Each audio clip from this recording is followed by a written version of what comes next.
Well, an impossible prayer that we prayed. I really think the impossible prayer that I've prayed in my life and that Sherry and I have prayed has actually been about children. First, starting with Ezekiel, who was born to my first wife, who passed away of cancer, and born at a time when she was diagnosed with cancer, had brain surgery, and there was just trauma and crisis, and the Lord brought a healthy child into the world. Second to that was when the Lord brought Sherry into my life, and we heard the Lord tell us we were going to have kids, and we followed in obedience, even though the path was bleak and the path was not being answered. We felt like God had called us to this, and as we were praying through the process and not able to have kids, we felt the Lord keep saying, you're gonna have a child.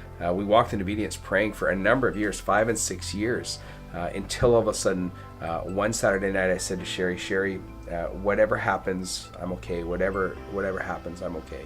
And we had thought about adoption and fostering and in vitro, but it seemed the Lord kept closing the doors to all those things because he had it in his mind and his plan to bring us a child by natural birth. It was that next Sunday that she found out that she was pregnant, like the day after, and she didn't tell me for 2 days. She let me hold on to it for 2 days. And that was one of the impossible prayers. And after Eden came into our life, we said, well, Lord, what are you going to do? Are you going to bring more children? And we just put it into his hands, said, Lord, you're going to do another miracle because you've done a miracle already with the first 2 children.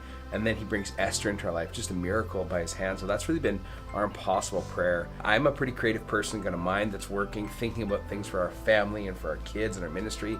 And I get big ideas in my head, but God dreams even bigger. He can do far more than we ask or imagine. So get your wildest imagination on and think God can do far more than that. But here's the key. It says, by his power at work within us. It's never going to be our own power. We just have to follow in obedience, hear him, listen to him, and watch him do more than we ask or imagine. So we need to ask big, we need to imagine big, we need to believe big, because he can do more, far more, abundantly more than we ask or imagine. So we need to get our prayer life to that place where we're praying big, impossible prayers. I'm Chris Westby, and this is us.